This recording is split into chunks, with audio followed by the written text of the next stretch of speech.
walk away. Because, well, first of all, that's best for them too. If you put up with that, all you're doing is enabling it. It's like, mistreat me in a way that's harmful to me and everyone else. It's like, actually, no, that is not okay. It's not the least bit okay. That doesn't mean you shouldn't try to help someone when they're down. That's a whole different issue. I'm asking you to do, walk away from the 97%.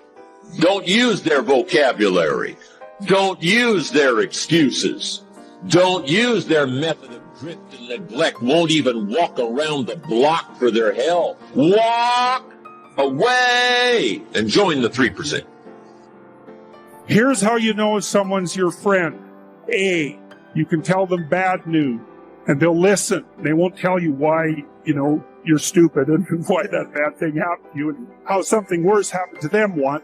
You can actually tell them bad news and so that's a good thing. And then this is a weirder thing. You can tell them good news and they'll help you celebrate.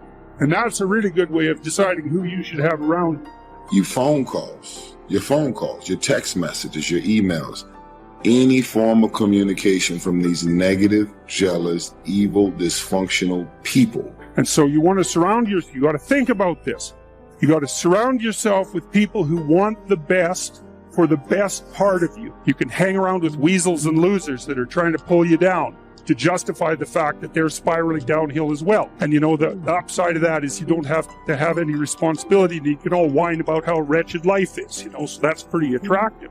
But I would say it's also a bad medium to long-term plan. It's acceptable and desirable to try to surround yourself with people who are facilitating your development. And you might say, well, I've got people around, I know them well, they're not doing that well and they don't fit into that category. It's like, what's your point? What are you going to do with them? Exactly.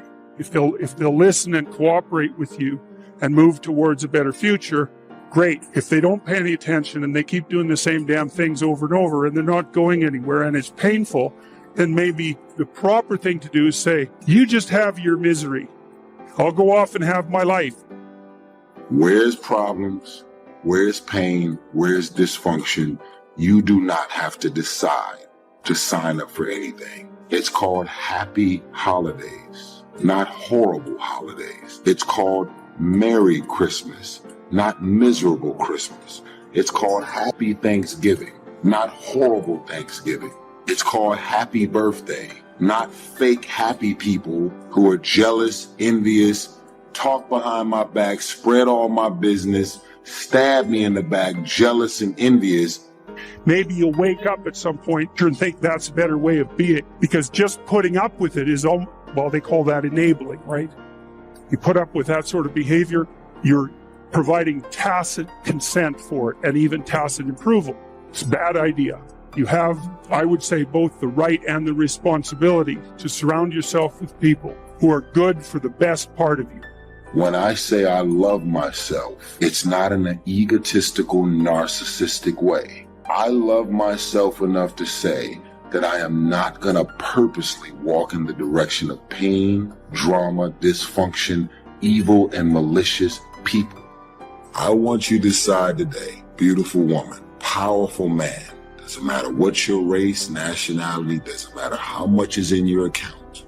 I want you to decide today that you love yourself. And guess what?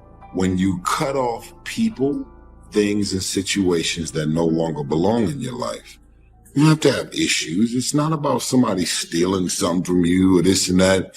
You just have to decide you've never done anything wrong by me. Something about your vibe and your energy that just ain't right. Now, I don't have validation issues. A lot of y'all have the deepest level of validation issues and you're not even conscious of it. Skills, that's another thing you can do if you want to increase your probability of success. Every time you have an opportunity to take an opportunity that would provide you with a new skill, do it. Learn to program, learn to write, learn to read new things, learn to public speak, learn how to go talk to your boss in a manner, this is the right way to go talk to someone who's supervising you. I see this problem, and here's a solution, and so I'm coming to talk to you about the problem and the solution. It's like, because the other people they're talking to are going to come and say, I've got a problem. can you do something about it? It's like they don't want to do something about it. They already got 50 things to do, So if you're the person who constantly brings forth a problem, even if they're accurate problems, why are they going to want to have you around? You're just another problem. Don't be a problem for the people who want to give you money. If someone wants to give you money, then help them do that. And if they want to give you status and success, then help them do that, right? And you do that in part by bringing them solutions, and partly you do that by developing your skills. And so if things aren't going very well for you, this is also a good way of evaluating an opportunity. Should you take an opportunity? Well, here's the rule. You need people with you and around you 24 hours a day, 7 days a week, and the idea of spending time alone. This is not going to be a pattern of validation that gets fixed and handled overnight. You are deathly afraid to live with and be with you. And so you got text messages, phone calls, and people at your house, video games. You have to be consumed and around and in an environment with people all day, every day, because you don't love yourself unless people are showing. I don't love me unless you love me. I don't like me.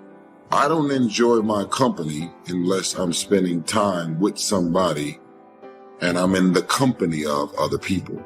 I don't think I'm beautiful until you call me beautiful. I actually don't think I'm the shit until you tell me I'm the shit. I don't have faith in me until you have faith in me. I don't believe in me until you believe in me. But what's easy to do is what? Easy not to do. But walk away from the 90%. Walk away from the 97%. Walk away from the 95%. Don't go where they go. Don't do what they do. Don't talk like they talk. Develop you a whole new language. Guess when I went and got this little book, Richest Man in Babylon? Guess when I went and got it? The same day I heard about it. I went and got it. Somebody says, well, Mr. Rohn, does that make you different than most everybody else? And the answer is yes. Somebody says, well, why is that? We don't know. What do we know? You don't know. I don't know. Nobody knows. All we know is some get the spark and say, I'm going to change my life. I'm going to change my health. I'm going to change my relationship with my family. I'm going to change everything. And if it starts with an apple, if it starts with a walk around the block, if it starts with a book, if it starts with a journal, whatever it starts with, I'm a candidate. I'm ready to go and change my life. I invite you on that journey. Once you look back on it, you will never turn back. You'll never go back to the old ways and the old language and the old neglect. Never. Anybody who loves themselves is going to say, I have control of my year, my month, my week, my day, and my hour. Stop being the victim in your own house. Stop being on the receiving end of everything that everybody wants to dump on you, including your own family. Decide today to clear out the clutter. Doesn't matter what's in your bank account, what you driving, what you living in. There are people that live in Asia that work in rice fields, as an example. They may make 13 cents a week. They are moving and operating beyond minimum wage. There is no union. There is no minimum wage. It's whatever the fuck they want to pay them. These people that work in the middle of rice fields that make 13 cents a week, hypothetically, why are these people happier than you? Because their happiness is not based on money. Their happiness is not based on the car and the helicopters and the big ass mansions. And, it's like some of y'all are so negative. You're like, it was easy for you to say famous, rich guy. No, there's a such thing as living in the hood and being way happier and having a level of self-love and peace that's much, much further than any mansion.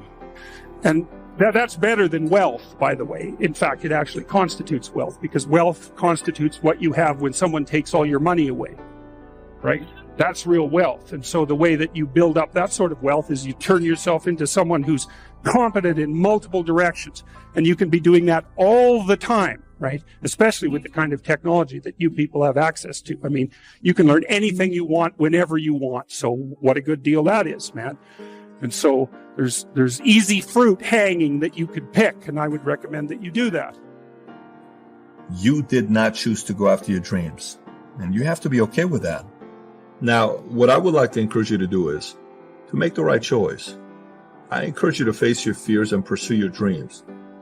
Go pursue the dreams that matter the most to you. You only got one shot at this thing here.